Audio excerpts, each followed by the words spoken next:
প্রিয় দর্শক, আসসালামু আলাইকুম। আমার মাথার উপরের এই ভিডিওটি দেখুন।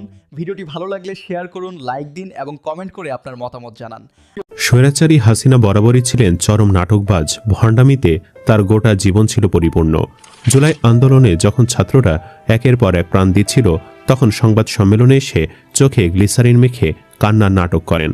অবশ্য তার এই নাটকের এপিসোড এটি প্রথম ছিল না। 1994 সালের দিকে হাসিনার প্রথম নাটক ধরা পড়ে তার বাসার কেয়ারটেকার মুক্তিযোদ্ধা মতিউর রহমান রেন্টুর কাছে।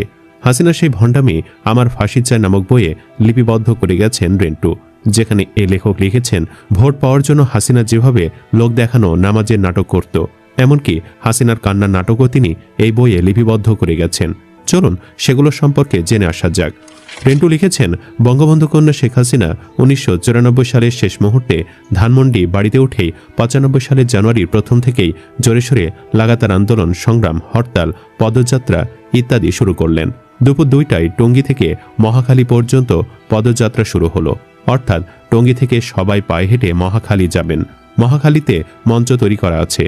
পদযাত্রা শেষে এই মঞ্চ থেকে শেখ হাসিনা ভাষণ দেবেন। শেখ হাসিনা তার বেতনভুক্ত ব্যাগ বহনকারী রামমোহন দাসের নামে রেজিস্ট্রেশন করা লাল রঙের নিশান পেট্রোল জিপে করে বাকি সব নেতাকর্মী পায়ে হেঁটে টঙ্গী থেকে মহাখালী দিকে রওনা হলো। প্রায় 5-7 হাজার লোকের পদযাত্রা। হাজার লোকের ঠিক মাঝখানে শেখ হাসিনা জিপে করে পদযাত্রার সঙ্গে তাল মিলিয়ে চলছেন।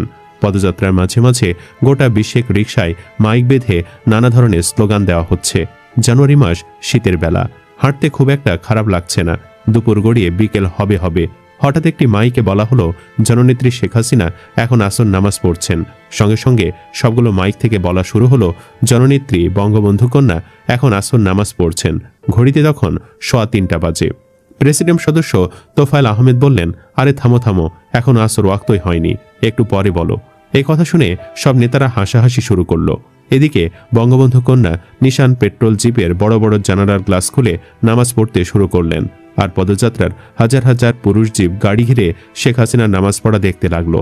নামাজ শেষ হয়ে গেল, কিন্তু মাইকে নামাজ পড়ার প্রচার শেষ হলো না। প্রায় 1 ঘন্টারও বেশি সময় গোটা বিশেক মাইকে শেখ হাসিনা নামাজ পড়ছেন প্রচার করা হলো। অন্য আরেকদিন মোহাম্মদপুর থেকে পদযাত্রা শুরু হয়ে